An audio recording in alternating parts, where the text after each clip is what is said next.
প্রিয় ছাত্রছাত্রীরা, সরকারের বিভাগসমূহ এই অধ্যায় থেকে এখন যে বিষয়টা নিয়ে আলোচনা করব তা হচ্ছে বিচার বিভাগীয় সমীক্ষা এবং বিচার বিভাগের স্বাধীনতা ও নিরপেক্ষতা রক্ষা। এখান থেকে যে প্রশ্নটা আসে সেটা হচ্ছে, বিচার বিভাগীয় সমীক্ষা বলতে কি বোঝো?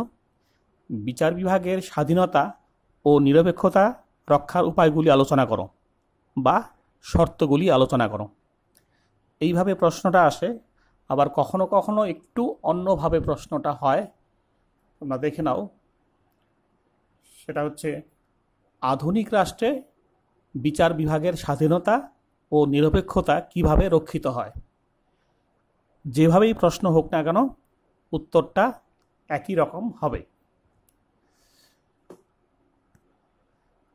প্রথমে হচ্ছে বিচার বিভাগীয় সমীক্ষা। তোমরা জানো যে বিচার বিভাগ আইন বিভাগের প্রণীত আইন এবং কিছু ক্ষেত্রে শাসন বিভাগীয় আইনের উপর ভিত্তি করেই বিচার কার্য সম্পন্ন করে। এটা হচ্ছে বিচার বিভাগের প্রাথমিক কাজ। কিন্তু কোনো কোনো ক্ষেত্রে বিচার বিভাগ আইন বিভাগের আইনগুলো এবং শাসন বিভাগের আইনগুলো, অর্থাৎ অর্পিত ক্ষমতাপ্রসূত আইন বা হচ্ছে অর্ডিন্যান্স বা অধ্যাদেশ জারি, এই সমস্ত আইনগুলো পর্যালোচনা করার ক্ষমতাও বিচার বিভাগ করে থাকে। অর্থাৎ আইন বিভাগ প্রণীত আইন, শাসন বিভাগীয় আইন, এগুলো সংবিধানের সঙ্গে সামঞ্জস্য বিধান হয়েছে কিনা তার পর্যালোচনা, তার সমীক্ষা বিচার বিভাগ করে থাকে। এই ক্ষেত্রে বিচার বিভাগ যদি মনে করে যে আইন বিভাগ প্রণীত আইন এবং শাসন বিভাগীয় অধ্যাদেশ বা অর্পিত ক্ষমতাপ্রসূত আইন এগুলো সংবিধানের সঙ্গে সামঞ্জস্যপূর্ণ হয়নি, তাহলে এই আইনগুলোকে বাতিল বলে ঘোষণা করতে পারে। বিচার বিভাগের এই যে ক্ষমতা, এই ক্ষমতাটাকেই বলা হয় হচ্ছে বিচার বিভাগীয় সমীক্ষা। এরপর হচ্ছে বিচার বিভাগের স্বাধীনতা ও নিরপেক্ষতা রক্ষার শর্তাবলী বা উপায়সমূহ। অর্থাৎ কি কি পন্থা অবলম্বন করলে বিচার বিভাগ স্বাধীনভাবে কাজ করতে পারবে, বিচার বিভাগ নিরপেক্ষভাবে বিচার কার্য সম্পন্ন করতে পারবে। গণতান্ত্রিক শাসন ব্যবস্থায় বিচার বিভাগ যদি স্বাধীনভাবে এবং নিরপেক্ষভাবে কাজ করতে পারে বা বিচার কার্য সম্পন্ন করতে পারে, তাহলেই গণতন্ত্রের স্বরূপ বজায় থাকে। বিচার বিভাগের এই স্বাধীনতা রক্ষা এবং নিরপেক্ষতা রক্ষার জন্য যে যে শর্তগুলি আছে বা যে যে উপায়গুলো আছে, সেগুলোকে আমরা কয়েকটি ভাগে ভাগ করে আলোচনা করতে পারি। 1 নম্বর, বিচারপতিদের যোগ্যতা। বিচারপতিরা তখনই স্বাধীনভাবে এবং নিরপেক্ষভাবে তাদের কার্য সম্পাদন করতে পারবেন যখন তারা সৎ হবেন, সাহসী হবেন, নিরপেক্ষ হবেন এবং তারা দক্ষ বিচারপতি হবেন। তাই বিচারপতি নিয়োগের ক্ষেত্রে অবশ্যই যারা নিয়োগকর্তা তাদেরকে রাজনীতির ঊর্ধ্বে উঠে প্রার্থীর গুণগত যোগ্যতা সঠিকভাবে পরীক্ষা নিরীক্ষা করে তবেই যোগ্য ব্যক্তিকে বিচারপতি হিসাবে নিযুক্ত করা উচিত। যদি অযোগ্য ব্যক্তি বিচারপতি হিসাবে নিযুক্ত হন, তাহলে তিনি বা তারা রাজনৈতিক কারণে বা রাজনৈতিক চাপে ন্যায় বিচার থেকে তারা বিরত থাকবেন, ন্যায় বিচার উপেক্ষিত হবে। 2 নম্বর, বিচারপতিদের নিয়োগ বা নির্বাচন পদ্ধতি। বিচারপতিরা স্বাধীনভাবে এবং নিরপেক্ষভাবে বিচার যাতে করতে পারে তার জন্য তাদের নিয়োগ পদ্ধতি একটা গুরুত্বপূর্ণ বিষয়। বিচারপতিদের নিয়োগ করবার ক্ষেত্রে বিভিন্ন দেশে বিভিন্ন পদ্ধতি অবলম্বন করা হয়। সাধারণভাবে 3টি পদ্ধতিতে বিচারপতিরা নিযুক্ত বা নির্বাচিত হয়ে থাকেন। ক নম্বর জনগণ কর্তৃক নির্বাচন, খ আইনসভা কর্তৃক নির্বাচন, গ শাসন বিভাগ কর্তৃক নির্বাচন। প্রথমে হচ্ছে জনগণ কর্তৃক নির্বাচন। অনেক দেশেই বিচারপতিরা জনগণ কর্তৃক নির্বাচিত হন। তো জনগণ কর্তৃক নির্বাচিত হওয়ার ক্ষেত্রে যেটা যুক্তি, সে যুক্তিটা হচ্ছে যে গণতান্ত্রিক শাসন ব্যবস্থায় যেহেতু জনগণই সিদ্ধান্ত নেওয়ার অধিকারী, জনগণই সরকার গঠন করে থাকে, ফলে বিচারপতি নিয়োগের ক্ষেত্রেও বা বিচারপতি নির্বাচন করবার ক্ষেত্রেও জনগণের হাতেই সেই ক্ষমতাটা থাকা উচিত। কিন্তু এই মতটা মোটেই সমর্থনযোগ্য নয়। কারণ বিচারপতিরা যদি জনগণের দ্বারা নির্বাচিত হন, তাহলে বিচারপতিরা ন্যায় নীতির উপর ভিত্তি করে বিচার কার্য সম্পন্ন করার পরিবর্তে তারা জনগণের সন্তুষ্টির কাজেই ব্যস্ত থাকবেন, যাতে করে তারা পরবর্তী সময়ে আবার বিচারপতি হিসাবে নিযুক্ত হতে পারেন। তাছাড়া জনগণ সবাই শিক্ষিত হন না, একটা অংশ অশিক্ষিত, অজ্ঞ বা মূর্খ থাকেন। তারা যোগ্য বিচারপতি নিয়োগ করবার ক্ষেত্রে বা নির্বাচন করবার ক্ষেত্রে ভুল করবেন বা অযোগ্য ব্যক্তিদের নির্বাচন করবেন, এটা খুবই স্বাভাবিক।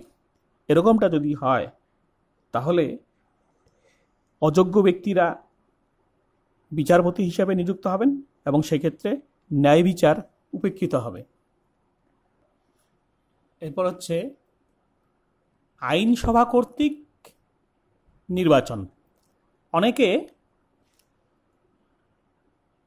আইনসভা কর্তৃক বিচারকদের নির্বাচন করাকে সমর্থন করেন, কিন্তু বিপক্ষে যারা মত পোষণ করেন তাদের বক্তব্য হচ্ছে যে না, আইনসভা কর্তৃক বিচারকদের নির্বাচন কখনোই সমর্থনযোগ্য নয়। কারণ আইনসভার সদস্যরা রাজনৈতিক দল থেকে নির্বাচিত হন, ফলে তাদের একটা রাজনৈতিক আনুগত্য থাকে। এই কারণে আইনসভায় সংখ্যাগরিষ্ঠ দলের সদস্যরা সবসময় এমন বিচারপতি নিয়োগের চেষ্টা করবেন যিনি তাদের রাজনৈতিক মতাদর্শের প্রতি সমর্থন রেখে বিচার কার্য সম্পন্ন করবেন। ফলে কি হবে, যোগ্য ব্যক্তি নির্বাচিত হওয়ার পরিবর্তে রাজনৈতিক আনুগত্য সম্পন্ন ব্যক্তিরাই বিচারক হিসাবে নির্বাচিত হবেন।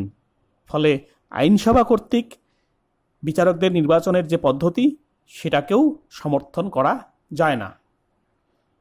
নির্বাচনের ক্ষেত্রে তৃতীয় পন্থা হচ্ছে শাসন বিভাগ কর্তৃক বিচারকদের নিয়োগ। বর্তমানে অধিকাংশ দেশেই বিচারকরা শাসন বিভাগ কর্তৃক নির্বাচিত হন। শাসন বিভাগ কর্তৃক নির্বাচিত হলে পরে বিচারপতিরা দলীয় স্বার্থের ঊর্ধ্বে উঠে বিচার কার্য সম্পন্ন করবেন বলে অনেকে মনে করেন। যদিও এটা ঠিক, শাসন বিভাগে যারা থাকেন তারাও রাজনীতির ঊর্ধ্বে নন, তবুও তুলনামূলকভাবে শাসন বিভাগ কর্তৃক যদি বিচারকরা নির্বাচিত হন, তাহলে তারা নিরপেক্ষভাবে এবং স্বাধীনভাবে বিচার কার্য সম্পন্ন করতে পারবেন। সেক্ষেত্রে কিছুটা সতর্কতামূলক পন্থা অবলম্বন করতে হবে। সেটা হচ্ছে এই যে শাসন বিভাগ বিচারপতিকে নিয়োগ করবার আগে সেই বিচারপতি যোগ্য কিনা তা ঊর্ধ্বতন যে বিচারপতিরা আছেন, অন্যান্য বিচারপতিরা যে আছেন, তাদের দ্বারা গঠিত একটি কমিটি যখন সুপারিশ করবে, সেই সুপারিশ ক্রমেই শাসন বিভাগ বিচারপতিদের নিযুক্ত করবেন। এইভাবে যদি শাসন বিভাগ কর্তৃক বিচারপতি নিযুক্ত হন, তাহলে অনেকটাই নিরপেক্ষভাবে এবং স্বাধীনভাবে বিচার কার্য সম্পন্ন করা সম্ভব হবে। এরপর হচ্ছে বিচারপতিদের কার্যকাল। বিচারপতিরা স্বাধীনভাবে এবং নিরপেক্ষভাবে কাজ করতে পারবেন কিনা সেটা অনেকাংশে নির্ভর করে বিচারপতিদের কার্যকালের উপর। বিচারপতিরা যদি স্বল্পকালের জন্য বিচারপতি হিসাবে নিযুক্ত হন, তাহলে তাদের মধ্যে দুর্নীতিপরায়ণ হওয়ার সম্ভাবনা বেশি থাকবে এবং বিচারক হিসেবে পুনরায় নির্বাচিত হওয়ার জন্য যারা নিয়োগকর্তা তাদের সন্তুষ্টি বিধানের কাজে ব্যস্ত থাকবেন ন্যায় বিচারকে উপেক্ষা করে। এই জন্য বিভিন্ন দেশেই বিচারকদের যে কার্যকাল সেটা দীর্ঘস্থায়ী করা হয়েছে। যেমন মার্কিন যুক্তরাষ্ট্রে বিচারকদের কার্যকাল হচ্ছে 70 বছর বয়স পর্যন্ত। ভারতের ক্ষেত্রে সুপ্রিম কোর্টের বিচারপতিদের কার্যকাল হচ্ছে 65 বছর বয়স পর্যন্ত এবং হাইকোর্টের ক্ষেত্রে এই বয়সটা হচ্ছে 62 বছর বয়স পর্যন্ত। বিচারপতিদের অপসারণ। বিচারপতিদের তাদের পদ থেকে যদি যখন তখন বিনা কারণে বা অকারণে পদ থেকে অপসারিত করার ব্যবস্থা থাকে, তাহলে বিচারপতিরা কখনোই স্বাধীনভাবে বা নিরপেক্ষভাবে কার্য সম্পাদন করতে পারবে না। যখন তখন অপসারিত হওয়ার ভয়ে তারা পক্ষপাতমূলক বিচার কার্য সম্পন্ন করার একটা আশঙ্কা থেকে যাবে। তাই বলা হয় যে একমাত্র গুরুতর অপরাধ বা দুর্নীতি যদি প্রমাণিত হয় বিচারকদের বিরুদ্ধে, তবেই বিশেষ পদ্ধতিতে বিচারকদের তাদের পদ থেকে অপসারণের ব্যবস্থা থাকা উচিত। যখন তখন বিনা কারণে বা অকারণে বিচারকদের তাদের পদ থেকে অপসারিত করা উচিত নয়। বেতন, ভাতা ও অন্যান্য সুযোগ সুবিধা। বিচারপতিদের বেতন, ভাতা এবং অন্যান্য সুযোগ সুবিধা যেগুলো তারা পেয়ে থাকেন, সেগুলো যদি উচ্চমানের না হয়, বেশি না হয়, তাহলে বিচারপতিরা নিরপেক্ষভাবে এবং স্বাধীনভাবে বিচার কার্য সম্পন্ন করতে পারবেন না। তারা অনেক সময় দুর্নীতিপরায়ণ হয়ে পড়বেন। তাদের আর্থিক সচ্ছলতা যদি না থাকে, তখন উৎকোচ বা ঘুষ এইসব নিয়ে তারা বিচার কার্য সম্পন্ন করার চেষ্টা করবেন, যেটা কখনোই ন্যায় বিচারের পক্ষে সমীচীন হবে না। তাছাড়া বিচারকদের বেতন, ভাতা এবং অন্যান্য সুযোগ সুবিধা যদি পর্যাপ্ত না হয়, লোভনীয় না হয়, তাহলে যোগ্য ব্যক্তিরা কখনোই বিচারক হিসাবে কাজ করার ক্ষেত্রে উৎসাহিত হবেন না। ফলে অযোগ্য ব্যক্তিরা সেই বিচারকের আসনে আসীন হবেন। সেই ক্ষেত্রে কি হবে? ন্যায় বিচার উপেক্ষিত হবে। যার জন্য বলা হয় যে বিচারকদের বেতন, ভাতা এবং অন্যান্য সুযোগ সুবিধা উচ্চমানের হওয়া উচিত। শুধু তাই না, বিচারকদের বেতন, ভাতা এবং অন্যান্য যে সুযোগ সুবিধাগুলো আছে সেগুলো আইন বিভাগের দ্বারা অনুমোদন হওয়া বাঞ্ছনীয় নয়। কারণ আইন বিভাগের দ্বারা সেগুলো যদি অনুমোদন হওয়ার ব্যবস্থা থাকে, তাহলে বিচারকরা আইন বিভাগকে সন্তুষ্ট করার কাজে ব্যস্ত থাকবেন। যার জন্যই বলা হয় যে বিচারকদের বেতন, ভাতা এবং অন্যান্য সুযোগ সুবিধাগুলো কোনো একটা বিশেষ তহবিল থেকে দেওয়ার ব্যবস্থা রাখা উচিত। বিচার বিভাগের স্বাতন্ত্র্য। বিচার বিভাগের স্বাতন্ত্র্য বলতে বোঝায় বিচার বিভাগ সরকারের অন্য দুটি বিভাগ অর্থাৎ আইন বিভাগ এবং শাসন বিভাগ থেকে সম্পূর্ণরূপে স্বতন্ত্র থাকবে, স্বাধীন থাকবে। অর্থাৎ অন্য দুটো বিভাগ বিচার বিভাগকে কোনো অবস্থাতেই নিয়ন্ত্রণ করবে না বা বিচার কার্যে হস্তক্ষেপ করবে না। এই ব্যবস্থাটাকেই বলা হয় হচ্ছে বিচার বিভাগের স্বাতন্ত্র্য। এই স্বাতন্ত্র্য যদি না থাকে, তাহলে শাসন বিভাগ বিচারকদের হস্তক্ষেপ করবে, তাদের কাজকে নিয়ন্ত্রণ করবার চেষ্টা করবে। আইন বিভাগও বিচারকদের কাজকে নিয়ন্ত্রণ করবার চেষ্টা করবে। ফলে কি হবে? ন্যায় বিচার উপেক্ষিত হবে। তাই বলা হয় যে বিচার বিভাগকে অবশ্যই শাসন বিভাগ এবং আইন বিভাগের নিয়ন্ত্রণ থেকে মুক্ত রাখতে হবে। বিচারপতিদের নিজস্ব দৃষ্টিভঙ্গি। বিচার কার্য নিরপেক্ষভাবে, স্বাধীনভাবে স্বচ্ছতার সঙ্গে তখনই পালিত হওয়া সম্ভব যখন বিচারপতিদের ব্যক্তিগত দৃষ্টিভঙ্গি সেটা ইতিবাচক হবে, সেটা স্বচ্ছ হবে। বিচারপতিদের দৃষ্টিভঙ্গি কিভাবে গড়ে ওঠে? বিচারপতিদের দৃষ্টিভঙ্গি গড়ে ওঠে তারা যে সামাজিক, যে পারিপার্শ্বিক, যে রাজনৈতিক পরিমণ্ডলের মধ্যে বড় হয় বা যে শ্রেণী চরিত্র নিয়ে অর্থনৈতিক বা শিক্ষাগত যোগ্যতা নিয়ে তারা বেড়ে ওঠে, এই সমস্ত বিষয়গুলো বিচারপতিদের দৃষ্টিভঙ্গি গড়ে তোলার ক্ষেত্রে সাহায্য করে। ফলে বিচারপতিদের এই যে দৃষ্টিভঙ্গি সেটা যদি ইতিবাচক দিক থেকে গড়ে না ওঠে তাহলে ন্যায় বিচার কখনোই সম্ভব হবে না। উপসংহার: বিচারপতিদের স্বাধীনতা এবং নিরপেক্ষতা রক্ষার জন্য যে সমস্ত উপায়ের কথা বা শর্তাবলীর কথা বলা হলো সেগুলো অবশ্যই প্রয়োজন, কিন্তু এগুলো একমাত্র মানদণ্ড হতে পারে না। আধুনিক রাষ্ট্রবিজ্ঞানীরা মনে করেন এই সমস্ত শর্তাবলী বা উপায়গুলো যথেষ্ট নয়।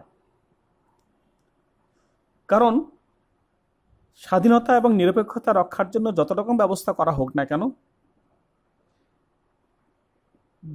বিচার বিভাগ কখনো রাজনৈতিক ব্যবস্থার ঊর্ধ্বে থাকতে পারে না। বিচার বিভাগ কখনো সামাজিক যে ব্যবস্থা, সামাজিক যে রীতিনীতি তার ঊর্ধ্বে উঠে চলতে পারে না। বিচার বিভাগ রাষ্ট্রের যে প্রকৃতি সেটা পুঁজিবাদী নাকি সমাজতান্ত্রিক নাকি উদারনৈতিক, এই রাষ্ট্রের প্রকৃতির দ্বারা পরিচালিত হয়। ফলে রাষ্ট্রের প্রকৃতির দ্বারা যখন পরিচালিত হন তখন ন্যায় বিচার সবসময়ই সফল হবে, সেটা নাও হতে পারে। রাষ্ট্রের যে বিদ্যমান রাজনৈতিক ব্যবস্থা আছে, অর্থনৈতিক ব্যবস্থা আছে, সামাজিক ব্যবস্থা আছে, এই সমস্ত ব্যবস্থার উপর অনেকাংশেই নির্ভর করবে হচ্ছে বিচার বিভাগের স্বাধীনতা এবং নিরপেক্ষতা। ধন্যবাদ।